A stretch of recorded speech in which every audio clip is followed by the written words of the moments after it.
And welcome to another lesson.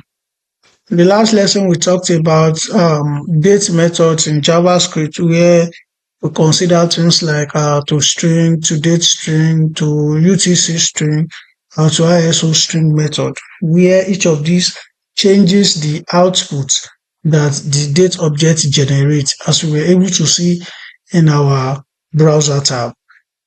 In this lesson, we'll take a look at the format for dates in JavaScript.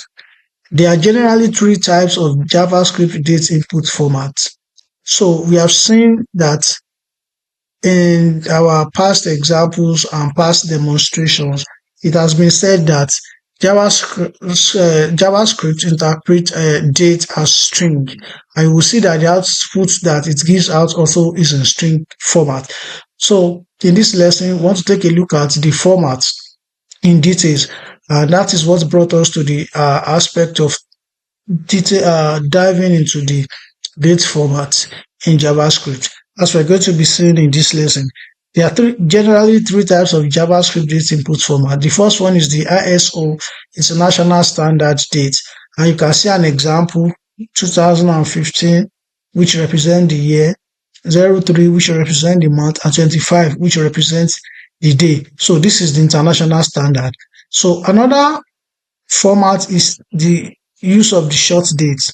Now you can see this 03/25/2015. So this is a short date format, and then we also have long date format.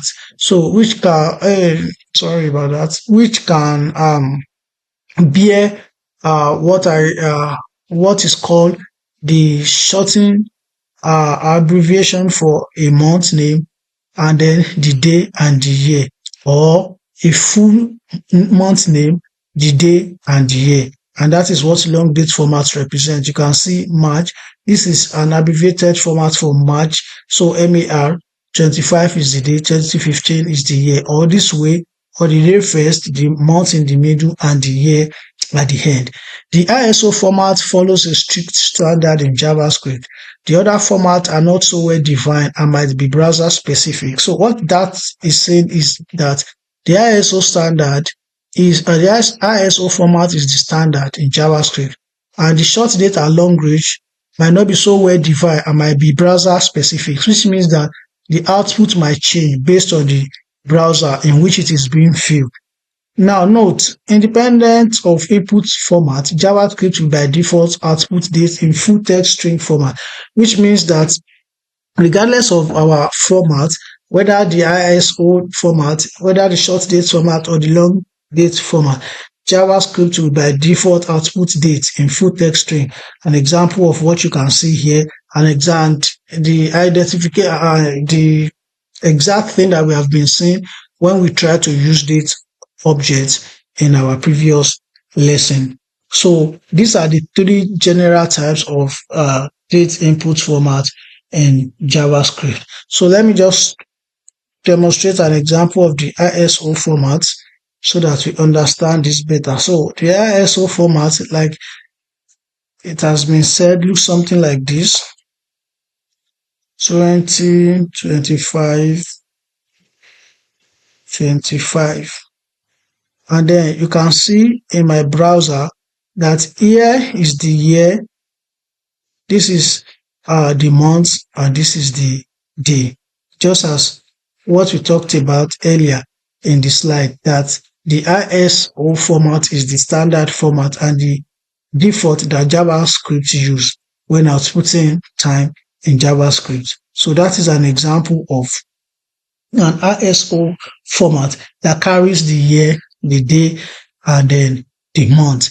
Also, an ISO date format can also be written by omitting the day, and it will still work. So I can take out what I have here currently, which is 25, which represents the day, and my date is still going to work, as you can see right here on the screen. And you can see that it's defaulting the day to 01, which is the first day of that particular month that we are talking about. You can also write an ISO format with year only, without adding month and the day. this way.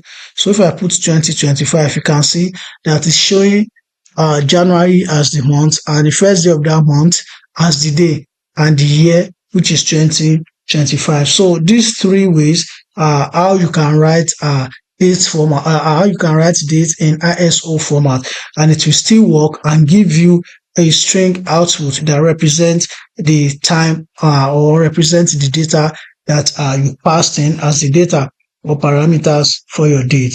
So like I said earlier, that ISO dates can be written without a year and day, and it will still work. Also, ISO dates can be written with added hours, minutes, and seconds, which means that beyond the year, the day, and the date, you can add hours to it, you can add minutes, and you can add seconds, which means that to follow this format, like, okay, year, month, I think day, yes, day, and then you add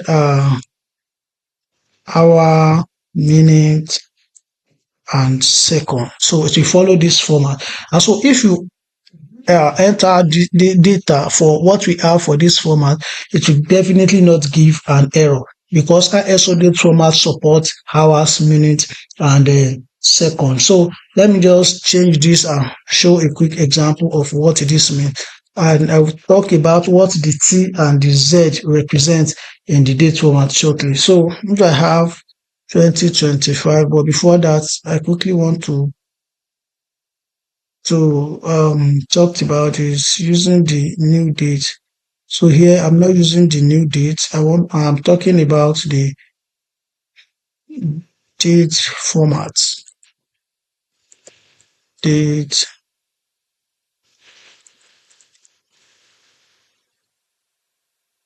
format. Okay. So now this represents the year. Then I can pass in the month. Say the month is March. Then I can pass in the day.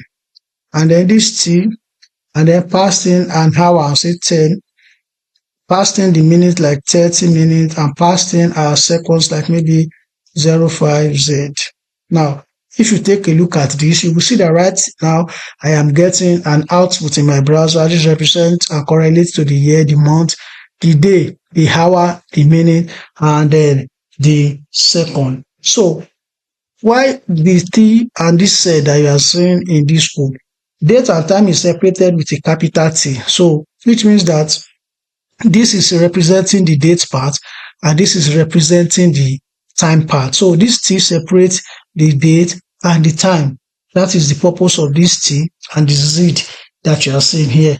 And also UTM time is defined with a capital letter Z. So this indicates to us that this time zone is in UTC. So if you want to modify the date relative to UTC, you can just remove this Z and add another format instead in order to change the format that you want. So which means that you can do something like this instead of this T10. So you can do something like maybe plus hour to represent it, or you can also do minus hour, so negative value to represent your hour. So this will change the time zone from UTC, which is what it is currently in. So UTC stands for Universal Time Coordinated, so which means that it's a time zone in some areas of the world, and it is the same as the GMT, Greenwich Mean Time. Don't forget that we have different time zone in the world. So the time we have in Nigeria might not be the same as what they have in a place like maybe Atlanta or New York or something like that. So each geographical location has its own different time zone that correspond to how time is measured or calculated in that particular place. So that is the purpose of this UTC or the GMT that you see around date format in JavaScript. So omitting the T or Z in a date time string can give different results in different browsers. So if you remove the T and the Z, it can give different results in different browser because of how browsers treat dates in their own way or in their own format. Thank you, and I'll see you in the next lecture.